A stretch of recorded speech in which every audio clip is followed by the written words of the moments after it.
하나님 말씀 디모데후서 4장 6절에서 8절입니다. 디모데후서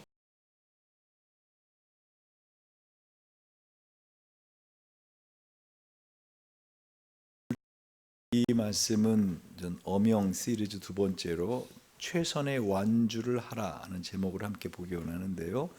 이 말씀은 AD 66년경에 사도 바울이 이제 로마 감옥에서 마지막 생애를 정리하면서 이 말씀을 그 제자인 디모데에게 보내주는 마지막 서신의 말씀입니다.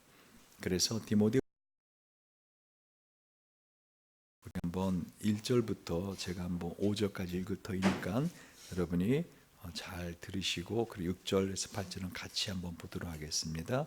하나님 앞과 산자와 죽은 자를 심판하실 그리스도 예수 앞에서 그의 나타나실 것과 그의 나라를 두고 엄히 명하노니 너는 말씀을 전파하라. 때를 얻든지 못 얻든지 항상 힘쓰라. 범사에 오래 참음과 가르침으로 경책하며 경계하며 권하라. 때가 이르리니 사람이 바른 교훈을 받지 아니하며 귀가 가려워서 자기의 사욕을 쫓을 시성을 많이 두고 또 그 귀를 진리에서 돌이켜 허탄한 이야기를 쫓으리라. 그러나 너는 모든 일에 근신하여 고난을 받으며 전도인의 일을 하며 내 직무를 다하라. 6절 관제와 같이 벌써 내가 부음이 되고 나의 떠날 기약이 가까웠도다. 내가 선한 싸움을 싸우고 나의 달려갈 길을 마치고 믿음을 지켰으니 이제 후르는 나를 위하여 의의 면류관이 예비되었으므로 주 곧 의로우신 재판장이 그날에 내게 주실 것이니 내게만 아니라 주의 나타나심을 사모하는 모든 자에게니라. 아멘. 사도 바울은 이젠 자신의 인생의 마지막을 예감하고 마지막에 그 유언과 같은 이 디모데후서를 기록하고 있는 것입니다.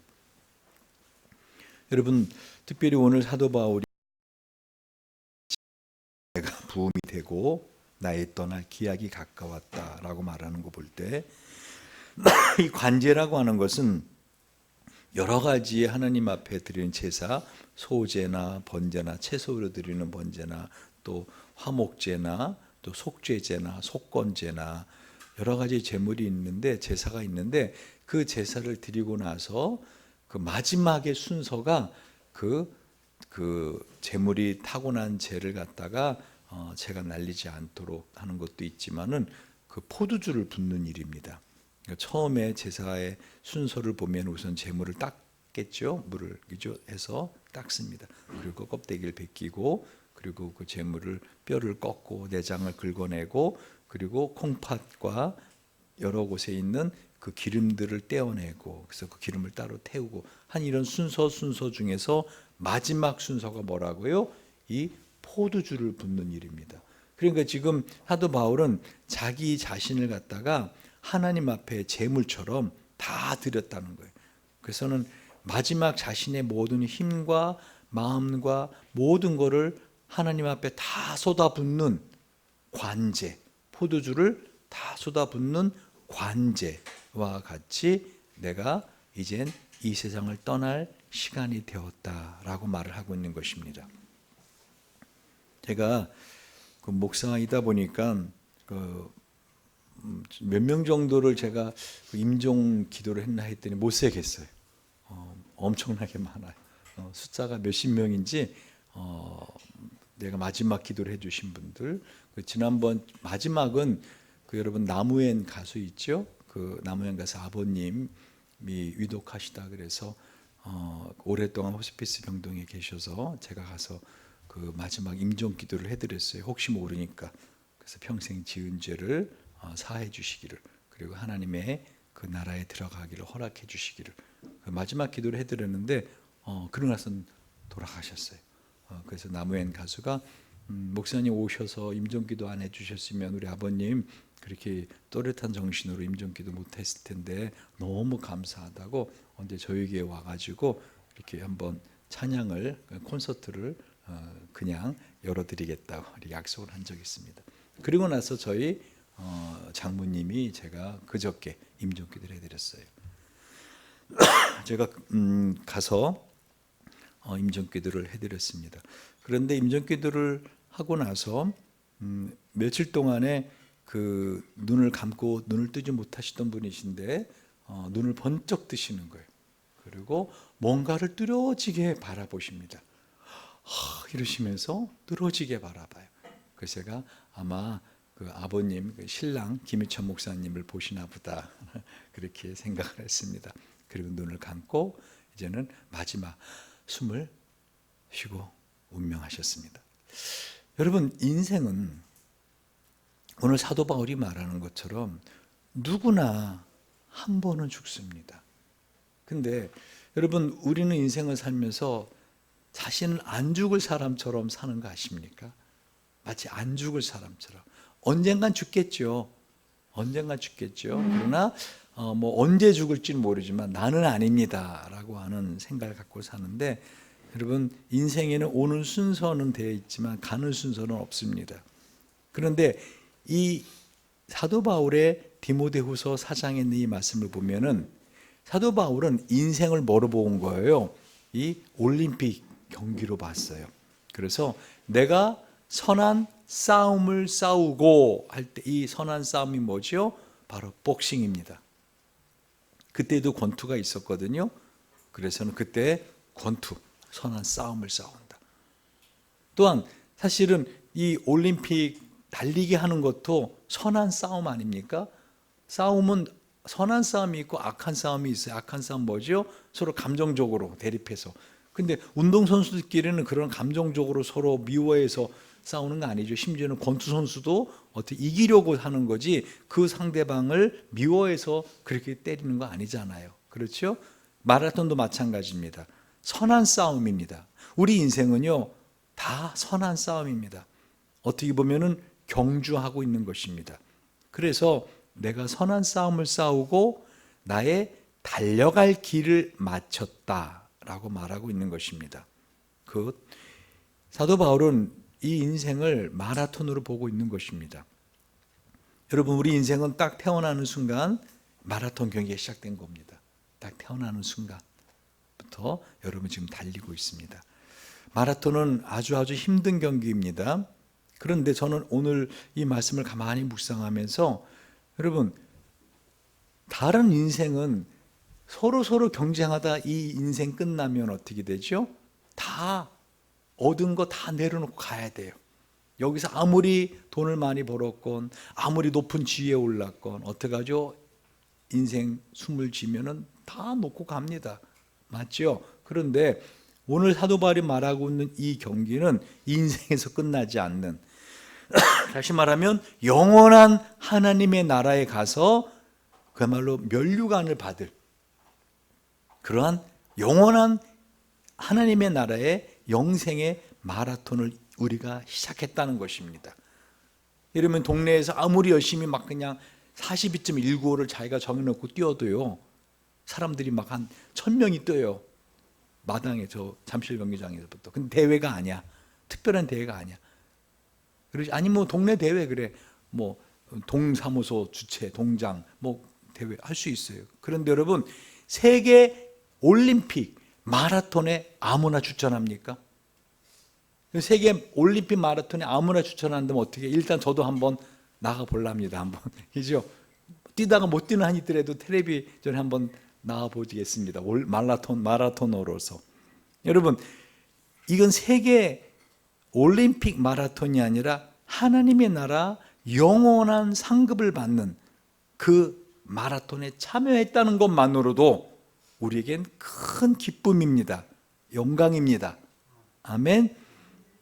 여러분, 한 분 한 분은 사실은 어떻게 해요? 이 마라톤에 참가할 자격이 없는 분들인데 하나님께서 그 자격을 주어주고 지금 열심히 뛰고 있는 겁니다.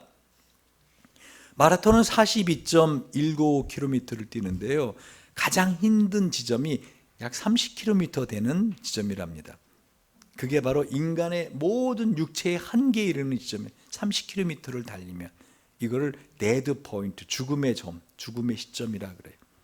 그래서 그때쯤 되면은 몸에 사용했던 모든 산소나 어떤 근육에 필요했던 모든 것들이 다 고갈되는, 심장의 박동수는 점점 높아지는데 어떻게 해요? 피는 더 많이 필요하는데 어떻게 공급할 피가 없는, 각 몸의 근육에 충분한 산소를 공급해야 되는데 산소가 부족해서 막 근육이 막 그야말로 너무 그냥 아픈, 다리도 아프고 그냥 주저앉고 싶은, 바로 이 지점이 데드 포인트입니다. 여러분 이런 지점에 올 때 마라토너들은요, 두 부류의 마라토너가 있대요. 근데 승리하는 마라토너, 완주하는 마라토너는 이 30km를 지나서 40이 찔고 마라토너들은 생각이 다르답니다. 그러니까 중간에 포기하는 사람들은 힘들다 하고 힘든 거에만 집중한대요. 숨이 가쁘다, 뭐 터질 것 같아, 가슴이, 뭐 다리가 무거워, 너무 힘들어, 뭐 근육이 뒤틀어지는 것 같아, 막 이런 데만 집중하는데, 성공하는 마라토너들은 어떻게 그거를 갖다가 즐긴답니다.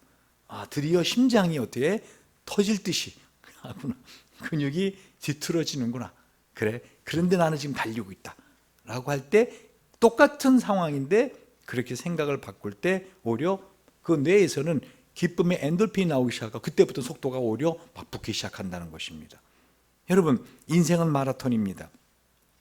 그래서 오늘 바울은 뭐라 그래요? 내가 선한 싸움을 싸우고 나의 달려갈 길을 마치고 믿음을 지켰으니, 8절, 이제 후로는 나를 위하여 의의 면류관이 예배되었으므로 주 곧 의로우신 재판장이 그날에 내게 주실 것이니 내게만 아니라 주의 나타나심을 사모하는 모든 자에게니라.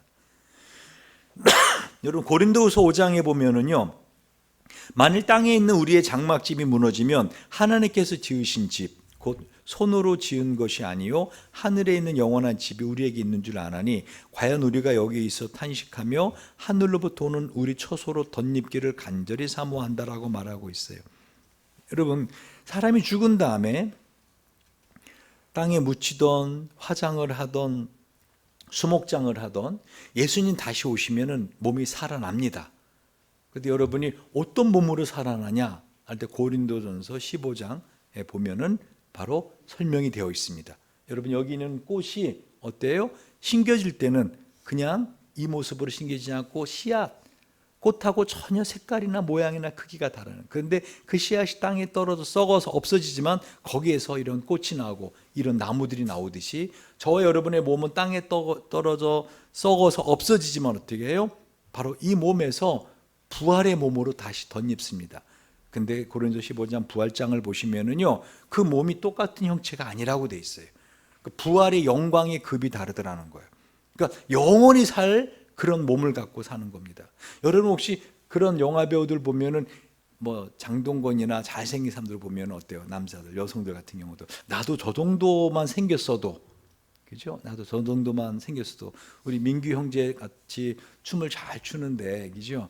나도 장동건처럼만 생겼어도 저 정도의 뭐 스타보다 더 괜찮은 내가 할 텐데라고 할 때가 있죠. 근데 똑같은 사람의 생김 정도가 아니라 어떻게 하죠? 사도 바울은 사람과 사람의 모양이 아닌 마치 물고기와 새와 짐승과 사람처럼 전혀 다른 급, 이해가세요?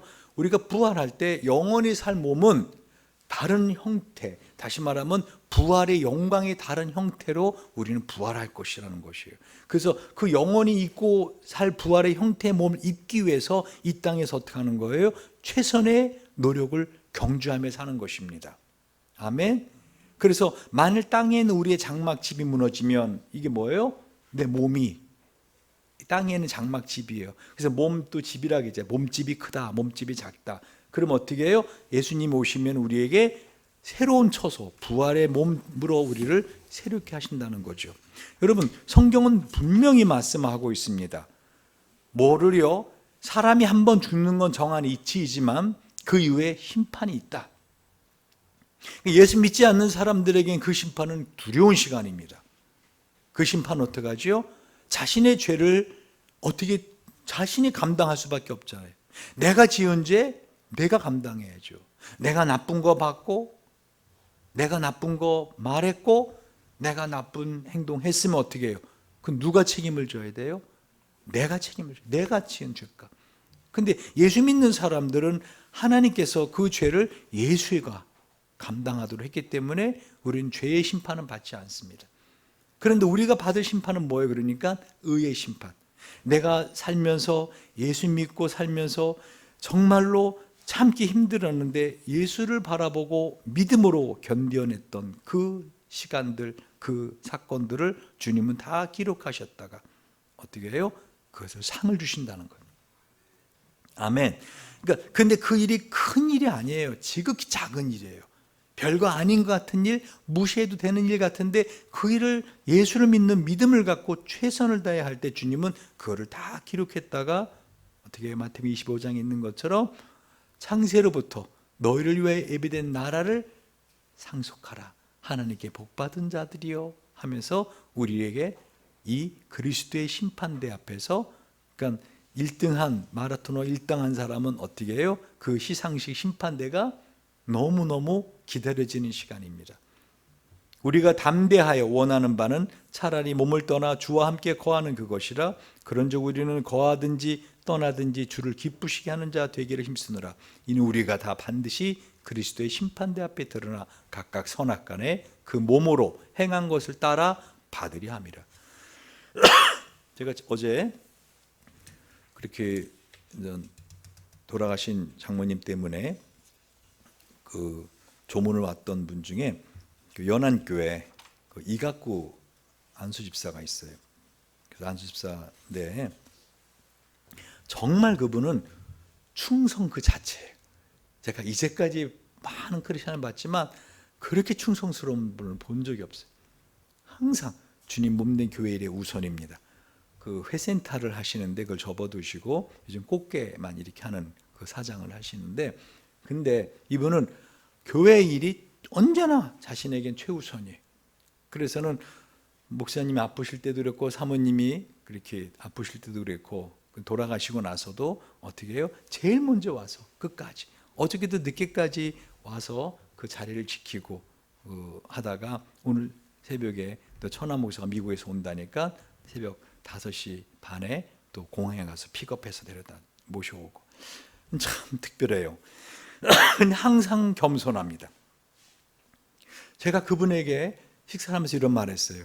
이각구 집사님, 나중엔 천국 가면 나 이 집사님 나라에 이 집사님 사는 궁궐에 꼭 좀 초대해서 좀 오랫동안 거기서 좀 머물도록 허락해 줘야 겠더니 목사님 훨씬 저보다 더 아닙니다. 집사님은 아주 사소한 일, 무시해도 되는 일, 다른 사람이 하기 귀찮아하는 일, 힘들어하는 일을 언제나 찾아서 언제나 그 자리에서 충성스럽게 하는 걸 제가 지난 몇십 년 동안을 보아왔습니다. 항상 그 자리에, 항상. 그러니까 분명히 집사님은 큰 상을 받을 것입니다. 왜요? 저는 이 땅에서 사람들에게 박수도 받고 심지어는 이렇게 신문 기사도 나고 사람들에게 인정을 받습니다. 그런데 집사님의 일은 사람들에게 인정받지 않아요. 심지어는 다들 그분은 그런 분인 줄 알아요. 그냥 이각구 집사는 늘 교회 굳은 일, 교회 이렇게 사람들이 하기 싫어하는 일 다 언제나 맡아서 하는 그런 분인 줄 알고 있어요. 그런데 하나님 그걸 갖다가 항목마다 날짜마다 시간마다 다 적어놓는 거 아십니까? 그래서 주님은 오른손이 하는 일을 왼손이 모르게 하라 하는 거예요. 만약에 제가 천국 갔는데 하나님 제가 지금 이런 일을 했습니다. 그럼 어떻게 해요? 너 그때 보상 받았잖아. 여러분 직장에서도 예수님을 믿고 하는 일과 그냥 하는 일이 있어요. 그렇죠? 근데 그냥 하는 일은 뭐예요? 너 보상 받았잖아. 월급 받았잖아. 거기에 따른 대가. 근데 내가 하지 않아도 되는데 어떻게 해요? 예수를 생각해서 그 일을 감당해낼 때 주님은 그거를 영원한 상급으로 보상해 주시는 분이십니다. 아멘. 그래서 철로 역정을 쓴 존 버녀는 이렇게 말했어요. 당신이 그리스도를 위해서 하는 모든 선한 일이 하나님의 말씀대로 하는 거라면 그것은 마치 당신을 위해서 귀한 보물이 금과 보배함에 소중하게 보관되듯이 잘 간직되었다가 사람들과 천사들 앞에서 공개될 것이다. 그날은 당신에게 영원한 그리고 엄청난 위로의 날이 될 것이다. 여러분 그날이 있다는 거예요. 표정들이 우째 밝지가 않은 거. 다시 말하면 뭐예요? 여러분, 인생 마라톤 끝났을 때 어떻게 우리의 죄의 심판대가 아니라 의의 심판, 다시 말하면 시상식에 올라갈 거라고 지금 말씀드리고 있는 거예요. 아멘. 여러분, 각자 마라톤의 종목이 다를 뿐이에요. 각자 직장도 다르고 처소도 다르고 하는 일도 다르고 교회에서 다 달라요. 그러나 분명한 사실은 뭐죠? 하나님은 그냥 입 싹 닦는 분이 아니시라는 거예요. 여러분 한 그 모든 것을 다 기록했다가 어떻게 해요? 요한계시록 10장에 보면은 우리가 죽으면 우리 앞에 책이 한 권 펼쳐지는데 우리의 한 모든 행위가 기록된 책이라고. 그래서 어떻게 해요? 하나님께 복받을 자들이여 나와 창세로부터 예비된 나라를 상속하라 하면서 우리에게 귀한 하나님의 상급을 주시는 분이시라는 것입니다. 여러분 늘 그거를 기억하시고 신앙생활을 하셔야 되는 것입니다. 그러므로 하나님의 나라에 주님 몸된 교회를 위해서 내가 헌신할 수 있는 시간이 왔다, 손해볼 수 있는 시간이 왔다, 내가 힘들 수 있는 시간이 왔다. 어떻게 해요? 기뻐하고 즐거워해야 된다는 것입니다. 캘리포니아에 어떤 그 미국 군인의 아내가 이사를 왔습니다. 그 캘리포니아에서도 로스앤젤레스 같은 곳에 가보면은 그래도 좀 사람이 많이 사니까 뭐 별로 사막이다라는 느낌 못 받는데 그 LA를 조금 벗어나 보면은요, 아 여기가 정말 사막이구나 하는 것을 금방 느낄 수 있습니다. 그 LA에는 고층 빌딩이 없는 거 아십니까? 뉴욕에는 막 빌딩들이 막 쫙쫙 올라가 있는데 이유가 뭔지 아십니까? LA에는 지진이 나서가 아니라 그 LA 지역 자체가 사막의 모래예요, 밑에가. 그러니까 모래 위에는 큰 빌딩을 세울 수가 없는 거예요. 왜? 거기 사막지대이기 때문에. 그렇죠. 거기다가 지진까지 있어요. 그러니까 근데 지진이 있죠. 지진이 다른 데도 있어요. 그런데 일본도 지진이 있지만 높은 빌딩을 세우잖아요. 근데 땅 자체가 사막이라고 LA는. 뉴욕은 땅 자체가 뭐예요? 이렇게 밑에가 큰 안반이 있어요. 그러니까 높은 빌딩이 세워져요. 그래서 여러분 만약에 지진이 나면은 이 서울에서 제일 안전한 곳이 어디예요? 롯데타워라고 제가 말씀드렸잖아요. 거기에는 깊은 곳에 큰 안반을 기둥을 받고 올라온 빌딩입니다. 어쨌든 캘리포니아 사막은 1940년대까지만 해도 완전히 버려진 사막 땅이었어요.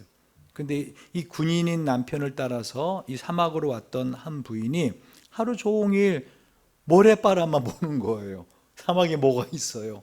그죠? 모래바람만 지나가죠. 여러분, 한번 여러분이 그런 곳에 산다고 생각해 보세요. 그 친정 엄마한테 편지 쓸 때, 엄마, 나 진짜 못 살겠어. 나 여기는 온통 사막, 더운 사막, 모래바람밖에 없어. 근데 엄마가 편지를 보냈어요. 너 감옥에 갇힌 두 사람이 있었는데 한 사람은 그 벽만 바라보고 한숨을 쉬고 가슴을 답답해하고 힘들어. 나는 감옥 교도소에 있는 게 너무 힘들어. 답답해. 나 나가고 싶어. 근데 다른 사람은 그 창을 통해서 하늘의 별을 보는 거예요. 그래서 매일 낮이면 밤을 기다립니다. 밤하늘의 별을 보고 오늘은 별이 얼마큼 움직였을까? 어떤 별자리가 뜰까? 하고 별을 보는 그것으로 그 시간을 보낸다. 너는 환경을 탓하지 말고 한번 너가 있는 곳에서 별을 찾아보거라. 그러자 이 부인이 사막에도 있는 게 있잖아요. 뭐가 있죠? 사막에도 선인장이라고 하는 게 있잖아요. 선인장에 대해서 연구하기 시작합니다. 선인장 꽃에 대해서 연구합니다. 선인장 꽃의 생태와 모양과 피는 시기와 색깔과 선인장마다 다 다른 효능과 이 수분의 함량과 여러 가지. 세상에 예전에는 그렇게 길던 하루가 짧은 거예요. 하루가 짧아요. 선인장 글 연구하다 보니까. 더 나아가서 사막의 그 지역의 LA 사는 인디언들의 언어와 풍습과 전통에 대해서 그 인디언 말 찾아가서 연구하고 기록하고 나중에는 캘리포니아 사막이라는 그 환경 속에서 이 여인의 박사 논문은 훌륭한 논문으로 평가됩니다. 여러분 인생은 말씀드렸잖아요. 인생은 뭐예요? 마라톤이에요. 여러분이 만약에 마라톤을 뛰는데 제일 안 좋은 건 뭘까요? 뛰다가 그만두는 거예요. 어떤 사람이죠? 그 사람들은 자살하는 사람. 제일 안 좋은 거예요. 여러분, 우리가 마라톤을 보면은요, 비록 몸이 불편하고 힘들지만 마지막까지 뛰고선 들어오는 사람한테 어떻게 하죠? 우리는 일어서서 박수를 쳐줍니다. 여러분, 성경은요, 우리에게 이와 같이 인생은 마라톤과 같은데 어떻게 하라고 주님께서 우리에게 명령하고 있어요. 이거는 어명이라 그랬잖아요. 어떻게 하라고요? 내가 선한 싸움을 싸우고 나의 달려갈 길 어떻게 하라? 마치라. 믿음을 지키라. 아멘. 신앙생활을 하다 보면 힘들 때가 있다고요. 주저앉고 싶을 때가 있다고요. 이제 그만하고 싶을 때가 있다고요. 그런데 어떻게 하라고요? 완주하라고요. 이건 어명입니다. 아멘. 인생을 완주하셔야 됩니다. 그러면 천천히 걸으면서 완주, 쭈쭈바 빨고 하면서 완주, 그건 최선의 완주가 아니죠. 힘들어도 어떻게 해요? 최선으로 하나님의 나라를 위해서 우리가 믿음을 갖고 인생을 살아갈 때 우리는 각자의 종목에서 하나님 앞에서 어떻게 해요? 면류관을 받는, 금메달을 받는 금메달리스트들이 되는 것입니다. 8절을 한번 읽어봅시다. 시작. 이제 후로는 나를 위하여 의의 면류관이 예비되었으므로 주 곧 의로우신 재판장이 그날에 내게 주실 것이니 내게만 아니라 주의 나타나심을 사모하는 모든 자에게니라. 아멘. 지금 바울은 자신이 이 땅을 떠날 것을 기약하고 있어요. 저는 저희 장모님이 돌아가시는 그 과정을 보면서 한편으로는 참 안타깝다 하지만 또 한편으로 어떻게 해요? 참 감사하다. 왜? 저희 장모님이 호스피스 병동으로 지난주에 옮겼거든요. 근데 옮기자마자 이렇게 이제 이번 주 초에 옮겼어요. 옮기자마자 곧 돌아가신 거예요. 근데 그 호스피스 병동 바로 그 옆 동에 세상에 3년간 있는 분이 계세요. 3년간. 그러니까 본인도 힘들고 너무 고통스럽고 주변 가족도 3년 동안 그분을 이렇게 하니까 너무 힘들어요. 그 사실은 정말 예수 믿는다면 할렐루야.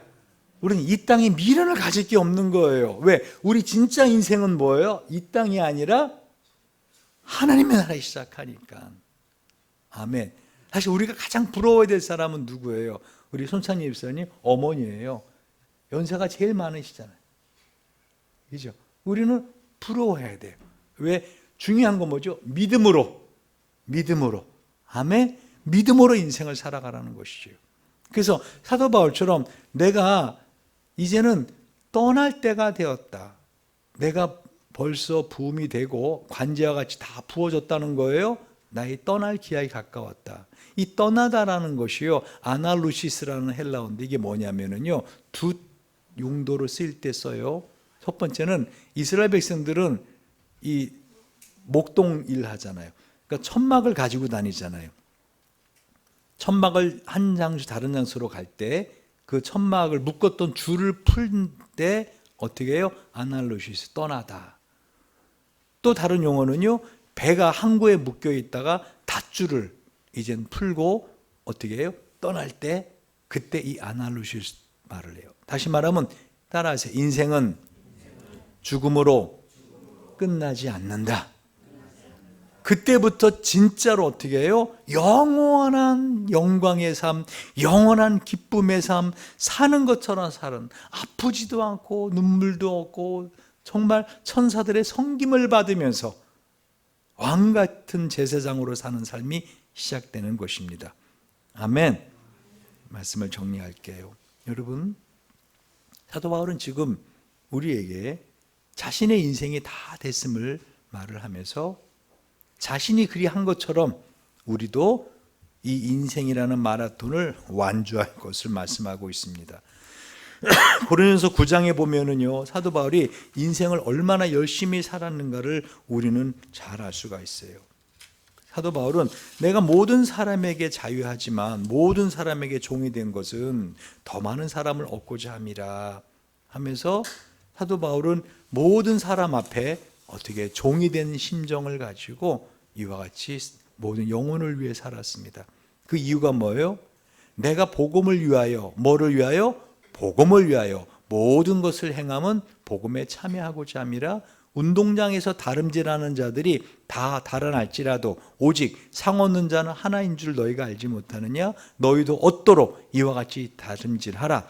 이기기를 다투는 자마다 모든 일에 절제하나니 저희는 썩을 면류관을 얻고자 하되 우리는 썩지 아니할 것을 얻고자 함이라. 그러면 마지막으로 어떻게 이런 인생 완주를 한다고요? 바울이 따라하세요. 십자가에 예수를 생각하라. 힘들 때마다, 인생을 살면서 힘들 때마다, 어려울 때마다, 마음에 억울할 때마다, 고통스러울 때마다, 외로울 때마다 어떻게 그만 좀 이제 그만하고 싶다, 정말 이런 삶 그만 살고 싶다 하고 포기하고 싶을 때마다 십자가 예수를 바라보라는 거예요. 그래서 사도 바울은 우리에게 이러므로 우리에게 구름같이 둘러싼 허다한 증인들이 있으니 모든 무거운 것과 얽매기 쉬운 죄를 벗어버리고 인내로서 우리 앞에 당한 경주를 경주하며 믿음의 주요 또 온전케 하시는 예수를 바라보자. 저는 그 앞에 있는 즐거움을 위하여 십자가를 참으사 부끄러움을 개의치 아니하시더니 하나님 보좌 우편에 앉으셨느니라. 너희가 피곤하여 낙심하지 않기 위하여 죄인들이 이같이 자기에게 거역한 일을 참으신 자를 생각하라. 아멘. 히브리서에 기록된 이 말씀처럼 여러분 인생 마라톤을 뛰다가 힘들 때마다 누구를 생각하라고요? 십자가 위에 예수를 생각하시고 승리하시는, 완주하시는 저와 여러분 되시길 주님 이름으로 축원드립니다. 우리 한번 이 시간 기도 드릴 때 특별히 자신의 삶에 있어서 하나님 정말 힘든 것이 있는데 이걸 내가 어떻게 해결할 수가 없고 내가 견뎌보지만 너무 힘드는데 하나님 저에게 힘을 공급해 달라고. 그리고 장로님하고 현사님 나오셔서 우리 성찬식을 준비할 때 우리 주님의 살과 피를 통해서 내가 다시 한번 힘을 얻게 해달라고, 내가 다시 한번 주님을 바라보는 믿음을 가지고 다시 한번 힘을 얻게 해달라고. 그래서 자신이 어떠한 부분에서 가장 힘들고 어려운지 주님 앞에 우리 고백하고 그리고 힘을 달라고, 주님 이 인생 마라톤을 달려갈 수 있는 힘을 달라고. 매월 첫 번째 주에 드리는 성찬은 마치 여러분 마라토너들이 뛰다가 중간중간에 그 물을 준비하고